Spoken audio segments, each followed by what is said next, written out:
नमस्कार, विनायक घाया स्टडी या यूट्यूब चॅनलवर आपल्या सर्वांचे सहर्ष स्वागत आहे। विद्यार्थी मित्रांनो, टीईटी परीक्षेसाठी आपल्याला 30 मार्कांसाठी जो एक महत्त्वाचा घटक आहे तो म्हणजे शैक्षणिक मानसशास्त्र किंवा त्यालाच बाल मानसशास्त्र व अध्यापनशास्त्र असं म्हटलं जातं। यावर आपल्याला 30 प्रश्न विचारलेले असतात आणि 30 गुणांसाठी हा घटक आपल्याला अभ्यासावयाचा आहे। तर यामध्ये आपल्याला कोणकोणते उपघटक आहेत आणि त्यांचा अभ्यास कुठपर्यंत करायचा आहे हे समजून घेण्यासाठी आपल्याला या घटकाचा आवाका माहित असणं गरजेचं आहे। म्हणूनच आजच्या व्हिडिओमध्ये आपण शैक्षणिक मानसशास्त्र किंवा बाल मानसशास्त्र व अध्यापनशास्त्र यातील महत्त्वाचे जे घटक आहेत ते आज या व्हिडिओमध्ये पाहणार आहोत। तो पहिला जो घटक आहे तो म्हणजे मानसशास्त्राची कथा। त्यामध्ये काय काय दिलेलं आहे तर मानसशास्त्राचा उदय कसा झाला आणि मानवी वर्तनाचा व मानसिक प्रक्रियांचा शास्त्रीय अभ्यास कसा केला जातो याची माहिती आपल्याला या ठिकाणी दिलेली आहे। मग यामध्ये उपघटक कोणते कोणते तर मानसशास्त्राचा इतिहास, त्यानंतर भारतीय दृष्टिकोन आणि मानसशास्त्राची ध्येये आणि मानसशास्त्राच्या व्याख्या। यामध्ये सगळ्यात जास्त भर आपल्याला या घटकावर द्यावा लागणार आहे की परीक्षेसाठी महत्त्वाचा भाग म्हणून। तर त्यामध्ये मानसशास्त्राची व्याख्या, वेगवेगळ्या शास्त्रज्ञांनी केलेल्या व्याख्या ते पाठ करणं आपल्यासाठी गरजेचं आहे। त्याचबरोबर मानसशास्त्राची ध्येय कोणती कोणती आहेत हे आपल्याला माहित असणं गरजेचं आहे। त्यानंतर वेगवेगळ्या ज्या अवस्था आहेत, बोधावस्था, अबोध वर्तन म्हणजे काय, वर्तनवाद म्हणजे काय, यांचा देखील आपल्याला अभ्यास या घटकामध्ये करणं गरजेचं आहे। त्यानंतर पुढचा जो भाग आहे तो म्हणजे मानसशास्त्राच्या शाखा। मानवी समस्या सोडविण्यासाठी मानसशास्त्राचे विविध क्षेत्रात मग ते कोणते कोणते क्षेत्र आहे, शिक्षण, गुन्हेगारी, खेळ कसे उपयोजन होते हे आपल्याला या पाठाच्या माध्यमातून शिकायचं आहे।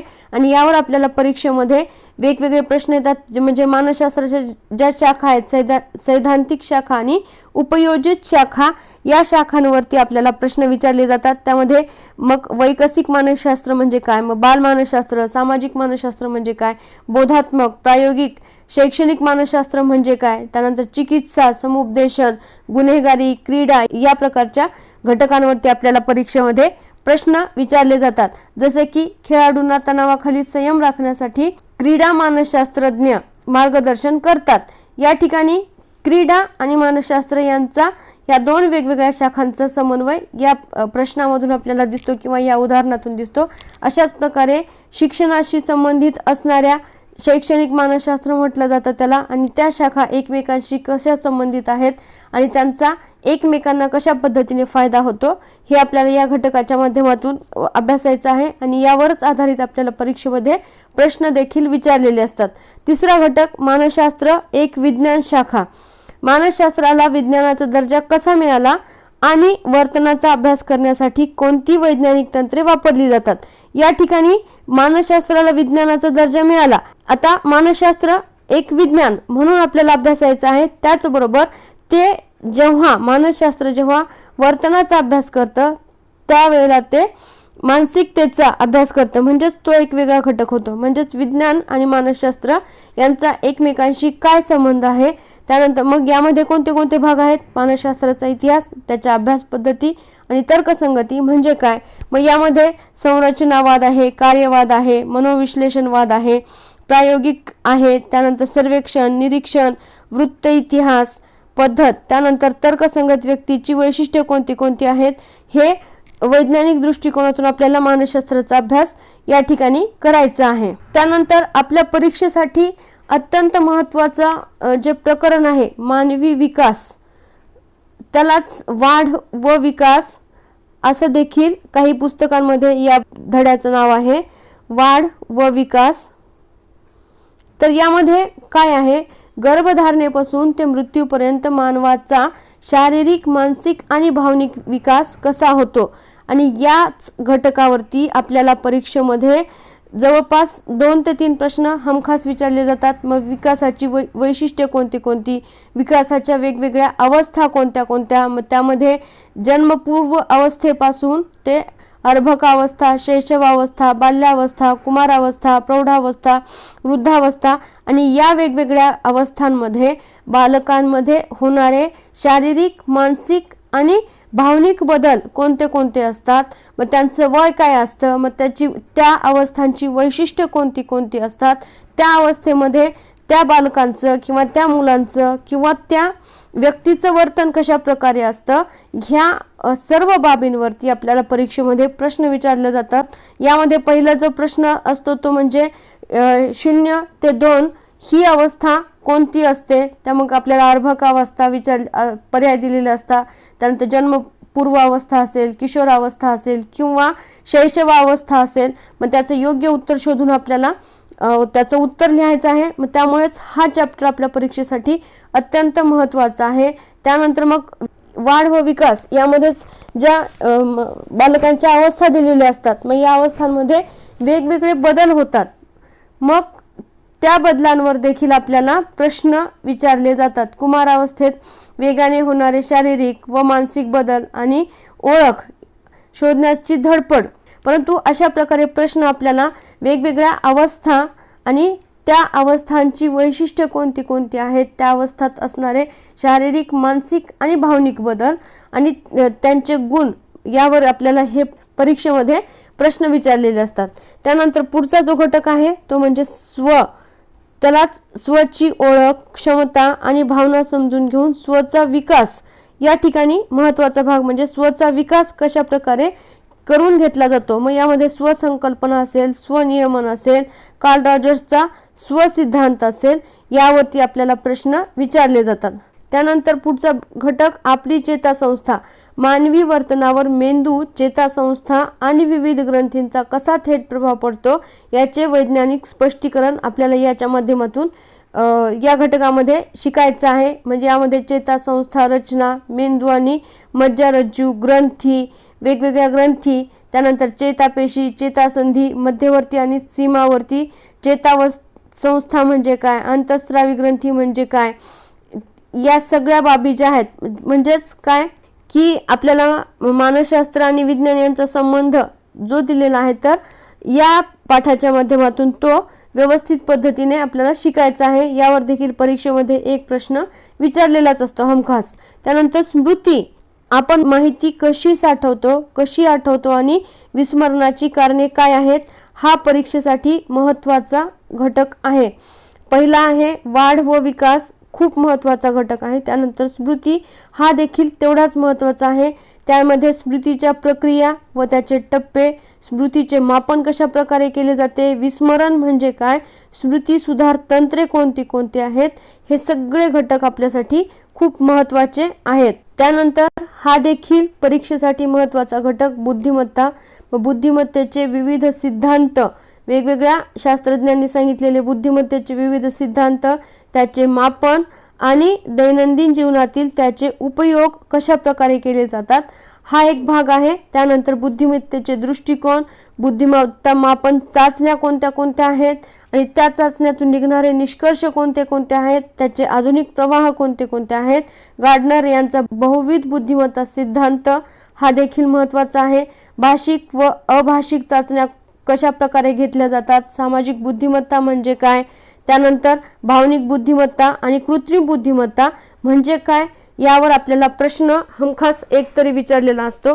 म्हणजेच आपल्यासाठी आत्तापर्यंतच्या ह्याच्यामध्ये 3 महत्त्वाचे घटक लक्षात ठेवणं गरजेचं आहे. पहिला भाग म्हणजे यावरती आत्तापर्यंत जे जे आपण पाहिलेले आहेत तर त्यामध्ये प्रश्न विचारलेले असतातच, परंतु जास्तीत जास्त प्रश्न या घटकांवरती विचारले जातात किंवा हे घटक आपल्याला चांगल्या पद्धतीने करणं गरजेचं आहे. तो म्हणजे वाढ व विकास, स्मृती, बुद्धिमत्ता. हे आपल्या परीक्षेच्या दृष्टीने अतिशय महत्त्वाचे घटक आहेत. ते घटक अभ्यासणं गरजेचंच आहे, परंतु यांचा अभ्यास जर आपण चांगल्या पद्धतीने केला तर आपल्याला परीक्षेमध्ये हमखास चांगले मार्क मिळणार आहेत. त्यानंतर पुढचा जो घटक आहे तो म्हणजे व्यक्तिमत्व. हा देखील तितकाच महत्त्वाचा परीक्षेच्या दृष्टीने महत्त्वाचा घटक आहे, कारण यामध्ये आपल्याला व्यक्तिमत्व म्हणजेच बालक ज्याचा आपण अभ्यास करणार आहोत तर त्याचं व्यक्तिमत्व कसं असावं यावर आधारित हा घटक आहे. मग व्यक्तिमत्वावर प्रभाव पडणारे घटक, त्यानंतर व्यक्तिमत्वाचे सिद्धांत कोणते कोणते आहेत, मापनाचे तंत्रे कोणती कोणती आहेत, मग प्रभाव पाडणारे घटक कोणते कोणते, कुटुंब, शाळा, त्यानंतर समवयस्क गट, हे त्यांच्यावर प्रभाव पडणारे घटक आहेत. यावर प्रश्न कसा विचारला जातो की खालीलपैकी डॅश डॅश हे व्यक्तिमत्व विकासावर प्रभाव पाडणाऱ्या घटकांपैकी एक घटक नाही, किंवा कुटुंब या घटकामध्ये या बाबींचा समावेश होत नाही असे देखील प्रश्न आपल्याला या घटकामध्ये विचारले जातात. त्यानंतर कार्ल युंग यांचा अंतर्मुखी बहिर्मुखी सिद्धांत हा महत्त्वाचा आहे. त्यानंतर मुलाखत, निरीक्षण, प्रक्षेपण तंत्रे हे आपल्या परीक्षेसाठी महत्त्वाचं आहे. त्यानंतर बोधात्मक प्रक्रिया, लक्ष केंद्रित करणे, त्यालाच अवधान असं म्हटलं जातं. त्यानंतर गोष्टी समजून घेणे, संवेदन, विचार करणे आणि शिकणे, अध्ययन या बोधात्मक प्रक्रियांवर आधारित आपल्याला प्रश्न विचारले जातात. मग अवधान म्हणजे काय, संवेदन म्हणजे काय, विचार प्रक्रिया म्हणजे काय यांच्या व्याख्या. संवेदनाची व्याख्या, अवधान कक्षा म्हणजे काय, अवधान विकर्षण म्हणजे काय, संवेदनांची संघटन म्हणजे काय, त्याची तत्वे कोणती कोणते, मग ते समीपता, समानता, समस्या परिहार म्हणजे काय, सर्जनशील विचार, त्यानंतर अध्ययनाच्या प्रक्रिया हा देखील घटक आपल्या परीक्षेसाठी महत्त्वाचा आहे. अवधान कक्षा, अवधान विकर्षण, संवेदनाचे संघटन यावर, अवधानाची व्याख्या यावर आधारित आपल्याला परीक्षेमध्ये प्रश्न विचारला जातो. त्यानंतर पुढचा भाग आहे भावना. भावनामध्ये भावनांचे वेगवेगळे प्रकार, त्यानंतर शारीरिक परिणाम आणि भावनिक सुदृढतेसाठी भावनांचे योग्य व्यवस्थापन कसे करावे, मग मूलभूत भावना, त्यानंतर भावनिक सुदृढता म्हणजे काय, भावनिक गैरवर्तन म्हणजे काय, भावना व राग व्यवस्थापन या ठिकाणी आपल्याला परीक्षेमध्ये यावर देखील प्रश्न विचारलेला असतोच. त्यानंतर मानसिक आरोग्य, मानसिक आरोग्य म्हणजे काय आणि सुसमायोजित व्यक्ती कशी असते याचा अभ्यास, मग सुसमायोजित व्यक्ती म्हणजे काय, भावनिक बुद्धिमत्ता हा भाग महत्त्वाचा आहे. त्यानंतर असामान्य वर्तन हा भाग देखील महत्त्वाचा आहे. कुमारावस्थेतील आव्हाने हा भाग देखील तेवढाच महत्त्वाचा आहे. पुढचा घटक मानसिक ताण, दैनंदिन जीवनातील ताण, त्याचे प्रकार आणि ताणाला योग्य प्रकारे कसे सामोरे जावे हे या घटकामध्ये आपल्याला अभ्यासावायचे आहे. मग ताणाचे प्रकार, त्यानंतर ताणके म्हणजे काय, प्रेरणा संघर्ष म्हणजे काय, ताणाला प्रतिकार करण्याची धोरणे कोणती कोणती आहेत हे आपल्याला परीक्षेसाठी महत्त्वाचंच आहे, परंतु याचा अभ्यास देखील आपल्याला तेवढ्याच प्रमाणामध्ये करणं गरजेचं आहे. त्यानंतर मानसिक विकृती म्हणजे काय, मानसिक आजार कशामुळे होतात, त्याची लक्षणे कोणती आणि त्यांचे वर्गीकरण कसे केले जाते, मग विकृतीचे स्वरूप आणि निकष, त्यानंतर विकृतीचे वर्गीकरण, प्रमुख मानसिक विकृती कोणत्या कोणत्या, द्विध्रुवीय विकृती म्हणजे काय यावरती प्रश्न विचारला जातो. त्यानंतर व्यसनाधीनता यावर देखील प्रश्न विचारला जातो. वर्तन विचलन म्हणजे काय आणि ते कशा प्रकारे होतं हे देखील आपल्या परीक्षेसाठी महत्त्वाचं आहे. त्यानंतर मानसिक आरोग्यासाठी प्रथमोपचार, शारीरिक दुखापतीप्रमाणेच मानसिक त्रासावरही प्राथमिक मदत कशी द्यावी, त्यानंतर मग गैरसमजुती व भीती दूर करणे हे यामध्ये महत्त्वाचं आहे. त्यानंतर पुढचा जो भाग आहे तो म्हणजे सकारात्मक मानसशास्त्र. यामध्ये नैराश्यावर लक्ष केंद्रित करण्याऐवजी आनंदी, अर्थपूर्ण आणि सुखी जीवन कसे जगावे हे सकारात्मक मानसशास्त्र शिकवते. मग यामध्ये सकारात्मक मानसशास्त्र म्हणजे काय, त्यानंतर आशावाद व निराशावाद म्हणजे काय, तज्ञभूती म्हणजे काय, त्यानंतर सजगता व लवचिकता म्हणजे काय, शून्याच्या वरील जीवन आणि ब्रॉडन आणि बिल्ड सिद्धांत काय आहे, सजगता, लवचिकता नेमकं काय आहे हे आपल्याला या घटकामध्ये अभ्यासणं गरजेचं आहे. सर्व जे घटक होते तर ते होते मानसशास्त्राशी संबंधित. आता या ठिकाणी आपण अध्यापन शास्त्राशी संबंधित असणारे घटक कोणते कोणते आहेत ते पाहणार आहोत. त्यामध्ये पहिला जो घटक आहे तो म्हणजे शिक्षण. मग शिक्षण या घटकावरती आपल्याला काय काय प्रश्न विचारले जातात किंवा कसे प्रश्न विचारले जातात, तर शिक्षणाचा मूळ अर्थ काय, त्याचे विविध अर्थ काय म्हणजेच या ठिकाणी शिक्षणाच्या व्याख्या आणि वेगवेगळ्या शिक्षण तज्ञांनी शिक्षणाच्या ज्या व्याख्या केलेल्या आहेत त्यामध्ये भारतीय शिक्षण तज्ञ असतील किंवा परदेशी शिक्षण तज्ञ असतील तर त्यांनी आपलं जे शैक्षणिक मानसशास्त्र आहे तर त्यामध्ये पहिलाच चॅप्टर माझ्या माहितीप्रमाणे आहे की त्यामध्ये शिक्षणाच्या वेगवेगळ्या शास्त्रज्ञांनी किंवा शिक्षण तज्ञांनी केलेल्या व्याख्या आहेत. तर त्यावर आधारित आपल्याला या ठिकाणी प्रश्न हमखास विचारलेला असतो. शिक्षणाच्या व्याख्या आणि त्यांचे व्याख्याते कोण आहेत, म्हणजे ही व्याख्या कोणाची आहे, शिक्षण म्हणजे अमुक अमुक अशी व्याख्या कोणी केलेली आहे शिक्षणासंदर्भात, हा प्रश्न प्रत्येक परीक्षेमध्ये एक तरी असतोच. त्यामुळे शिक्षणाचा मूळ अर्थ काय म्हणजे शिक्षणाच्या व्याख्या आपल्याला पाठ करणं आणि त्या कोणी केलेल्या आहेत ते माहीत असणं खूप गरजेचं आहे. त्यानंतर त्याचे विविध स्तर, शिक्षणाचे वेगवेगळे स्तर कोणते कोणते आणि आपण शिक्षण कशा कशातून घेतो याची पायाभूत माहिती. मग शिक्षणाचे स्तर आणि शिक्षणाचे प्रकार, मग शिक्षणाचे प्रकार कोणते कोणते, स्तर कोणते कोणते, प्राथमिक, माध्यमिक, उच्च माध्यमिक. आणि शिक्षणाचे प्रकार औपचारिक शिक्षण, अनौपचारिक शिक्षण आणि सहज शिक्षण. मग ते म्हणजे काय, अनौपचारिक शिक्षणामध्ये कोणत्या बाबी समाविष्ट असतात, औपचारिक शिक्षणात कोणत्या बाबींचा समावेश असतो, हे आपल्याला या घटकाच्या माध्यमातून अभ्यासावायचं आहे. यामध्ये औपचारिक शिक्षण, अनौपचारिक शिक्षण या घटकांवरती प्रश्न असतोच. त्याचबरोबर शिक्षणाच्या व्याख्या यावर हमखास एक प्रश्न असतो. म्हणजे हे दोन घटक, हे दोन भाग आपल्याला या चॅप्टर मधले महत्त्वाचे आहेत, ते करणं खूप गरजेचं आहे. त्यानंतर दुसरं, महाराष्ट्रातील शैक्षणिक विचारवंत. आता या परीक्षेचं स्वरूप म्हणजे पेपरचं स्वरूप थोडंसं बदलत आहे. त्यामुळे महाराष्ट्रातील प्रमुख विचारवंत आणि त्यांचं शैक्षणिक क्षेत्रातलं योगदान काय काय आहे, मग त्यांनी स्थापन केलेल्या संस्था, शिक्षणविषयक संस्था असतील, त्यानंतर संघटना शिक्षणाशी संबंधित असणाऱ्या किंवा आयोगामध्ये काम केलेलं असेल शैक्षणिक आयोगामध्ये वगैरे, तर त्याशी संबंधित असणारं त्यांचं म्हणजेच शिक्षणासंबंधी त्या थोर व्यक्तींचं महाराष्ट्रातल्या कार्य काय आहे किंवा त्यांचे विचार कशा प्रकारचे आहेत हे आपल्याला या घटकामध्ये अभ्यासावायचं आहे. मग यामध्ये कोण कोण आहेत, महात्मा ज्योतिराव फुले, महर्षी धोंडो केशव कर्वे, कर्मवीर भाऊराव पाटील, डॉक्टर पंजाबराव देशमुख, अनुताई वाघ. मागच्या वर्षी अनुताई वाघांवरती प्रश्न आपल्याला 25च्या प्रश्नपत्रिकेमध्ये विचारलेला होता. त्यामुळे आपल्याला यांचा सविस्तर अभ्यास करणं गरजेचं आहे.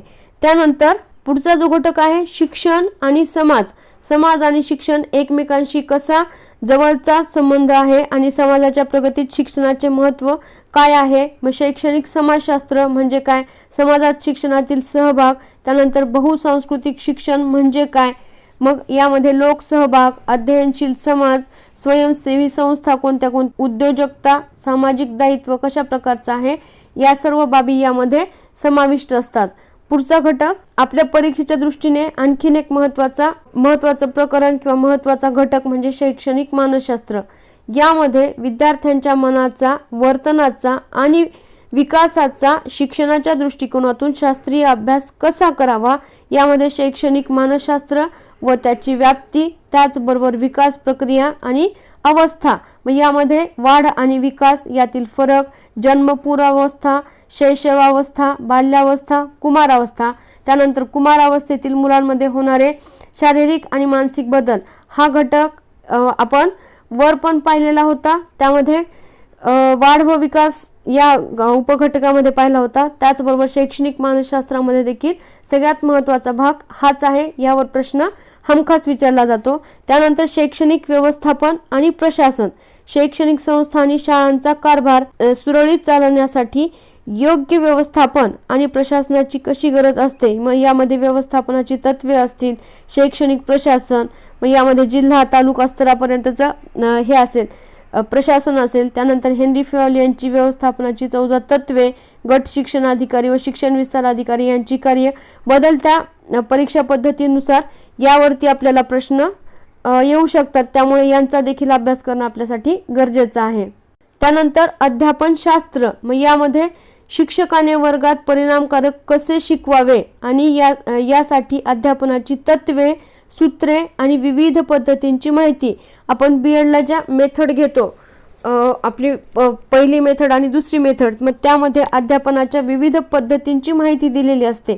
मग त्यामध्ये अध्यापनाचे बदलते स्वरूप, त्यानंतर अध्यापनाची सूत्रे व तत्वे कोणती कोणती आहेत, अध्यापनाच्या पद्धतीमध्ये मग कोणत्या कोणत्या पद्धती आहेत, तर त्यामध्ये प्रकल्प पद्धती असेल, कथन पद्धती असेल, व्याख्यान पद्धती असेल, त्यानंतर ज्ञाताकडून अज्ञाताकडे जाणारं जे सूत्र आहे तर त्या संबंधी माहिती, दिग्दर्शन पद्धती असेल, या सगळ्या पद्धती आणि सूत्रे यांचा अभ्यास परीक्षेमध्ये हा घटक देखील खूप महत्त्वाचा आहे, यावर प्रश्न विचारला जातो. त्यानंतर मग आपण भूगोल अध्यापन करत असताना कोणत्या पद्धतीचा वापर करावा लागेल, हा आपल्याला प्रश्न विचारला जाऊ शकतो.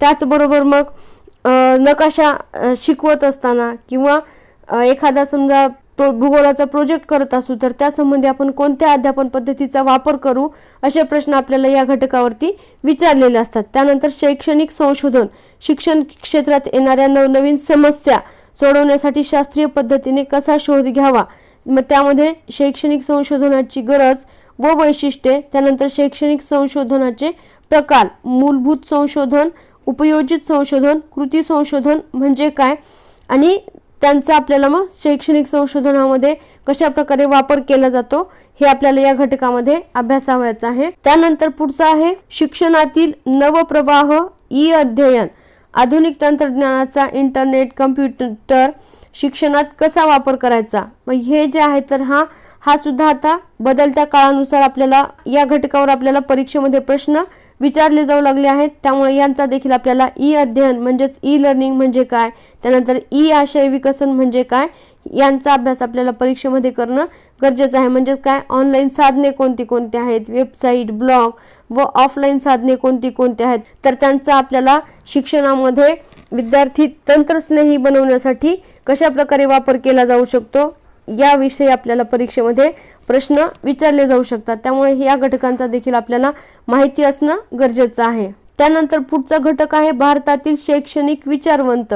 मग त्यामध्ये भारताच्या जडणघडणीत राष्ट्रीय पातळीवरील थोर विचारवंतांचे शैक्षणिक तत्वज्ञान आणि त्यांचे मोलाचे योगदान. मग यामध्ये राष्ट्रीय विचारवंत व त्यांचे शैक्षणिक योगदान यामध्ये कोण कोण आहेत, रवींद्रनाथ टागोर, त्यानंतर स्वामी विवेकानंद, महात्मा गांधी, डॉक्टर सर्वपल्ली राधाकृष्णन, डॉक्टर बाबासाहेब आंबेडकर. यामध्ये आपण शिक्षण हा जो घटक पाहिला तर त्यामध्ये यांच्या व्याख्या आपल्याला परीक्षेमध्ये विचारले जातात. यांचं योगदान म्हणजेच काय, शिक्षणाबद्दलचं त्यांचं मत काय होतं हे, आणि त्यांनी वेगवेगळे जे विचार मांडलेले आहेत शिक्षणासंदर्भातले तर त्यावर आधारित आपल्याला प्रश्न विचारले जातात. त्यानंतर स्वातंत्र्योत्तर काळातील भारतीय शिक्षण, भारताला स्वातंत्र्य मिळाल्यानंतर शिक्षण व्यवस्थेत वेळोवेळी कोणते आयोग आले आणि कोणते नवीन कायदे व धोरणे राबविली गेली.